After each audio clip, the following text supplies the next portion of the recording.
saluto a tutti, bentornati nel canale, sono sempre Andrea. Allora, interrompiamo un attimo il video, lo riprendiamo subito. Allora, nel video di oggi non parleremo di AD300, ho già rilasciato una recensione riguardante questo flash, anche alcuni video di alcuni shoot che ho già fatto con questo flash. Quindi oggi vi parlerò di accessori per la D300 che ovviamente andranno bene anche per chi possiede la D400, perché parliamo del Godos Mount. Godos Mount è un attacco che ha rilasciato Godos proprio quando ha rilasciato la D400. La particolarità di questo attacco è che ha un diametro molto piccolo, quindi gli accessori diventeranno molto più portabili, ok? Quindi adesso io non vi farò vedere tutti gli accessori disponibili da Godos che ha fatto per questo attacco, vi farò vedere ovviamente quelli che ho in mio possesso, che ho ritenuto per il momento più pratici per il mio uso. Quindi partiamo dalla parabola che è già montata qui, è una parabola da un diametro di circa 10-12 cm, che adesso tra l'altro neanche non mi ricordo, come vedete, eccola qua. In dotazione vi daranno anche la griglia che andrà incastrata molto velocemente, come vedete, anche questa può tornarvi molto utile. Oltre alla griglia, in dotazione cos'è che vi danno? Vi danno dei filtri colorati, eccoli qua, alcuni filtri colorati, azzurro, verde, giallo e ovviamente quello trasparente, eccolo qua, che servirà per ovviamente ammorbidire un po' la luce, perché ovviamente da questa parabola esce una luce molto dura, ok? Ho preso la DR12, la DR12 è una parabola invece un po' più ampia, eccola qua. Questa è una parabola molto lunga, con un diametro molto più grande, e questa qua mi serve per avere una luce migliore in aree ben definite. Qui avremo una luce molto intensa e concentrata, però anche qui avremo una luce molto dura. L'attacco, come vedete, è rapido e come vedete anche molto sicuro. Ricordo che l'attacco Godos Mount è tutto in metallo, ok? Quindi nessun tipo di problema. Tengo anche a ricordarvi che in dotazione, quando prendete la D300, eccolo qui, anche questo, vi danno già in dotazione una piccola parabolina che praticamente questa qua può tornarvi utile, però io la uso più che altro per proteggere il bulbo quando lo trasportiamo nel nostro zaino. Una cosa che ci tenevo a ricordarvi, per chi non lo sapesse, ovviamente esiste in commercio l'S2 con l'S2, questo bracket della Godos, ok? Ha un diametro ovviamente più ampio rispetto all'S1, qui potete ovviamente infilarci la D300 e usufruire di tutti i vostri modificatori con attacco Baumes. In alternativa, se non volete utilizzare questo, potete sempre prendere in considerazione un accessorio che ha rilasciato Godos, è un anello che andrà fissato alla D300, potete prenderlo sia per Helicron, Profoto e ovviamente Baumes, ok?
Arrivati a questo punto, dopo aver visto i modificatori che vi ho fatto vedere, questo riflettore che è il mini riflettore, passiamo alla cosa che magari vi interessa di più, parliamo di softbox.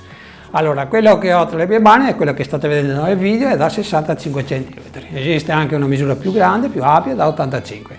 Attualmente Godos fa queste due misure, non è detto che ne rilascerà anche uno più grande, con un diametro più grande, ok? Allora, una cosa da ricordare è che ovviamente oltre all'interno argentato, il classico argentato, troviamo l'interno bianco, che bianco tra l'altro è quello che ho optato io, che dopo vi spiegherò anche il motivo. Ho anche cambiato giusto per cambiare un po', perché come maggior parte dei softbox sono quelli tutti argentati. Quindi vi faccio un primo piano del Godos Bat, come vedete ha un diametro veramente piccolino, e per darvi un'idea più concreta ve lo affianco al Bowers Mount, eccoli qua. Entrambi sono due softbox da 65 cm, questo è il classico softbox che ho sempre usato nei video che avete visto nel canale, questo è quello nuovo della Godos e come vedete l'ingombro è, non dico la metà ma quasi, ok? Ovviamente l'altezza è la stessa perché sono entrambi da 65 cm, però come volume il Godos vince 10-0, ok?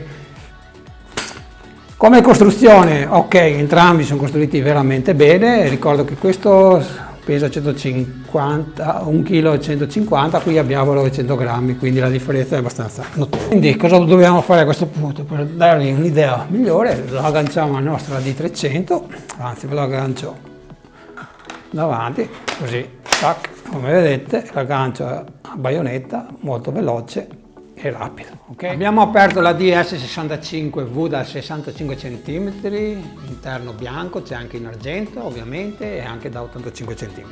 Al suo interno troverete 3 sacchettini contenenti degli accessori per completare questo softbox. Allora, il primo è questo diffusore che una volta aperto resterà bello in tensione, anche questo si attacca con il velcro.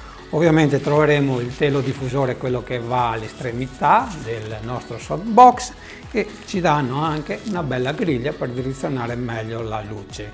Altra cosa che ci danno due pannelli riflettori, eccoli qua, color oro argento, l'altro bianco e l'altro è un mix tra oro e argento, che ci serviranno per trasformare questo nostro softbox in un beauty dish. Ovviamente questi dovrete togliere i diffusori e appiccicarci questo con il velcro, ok?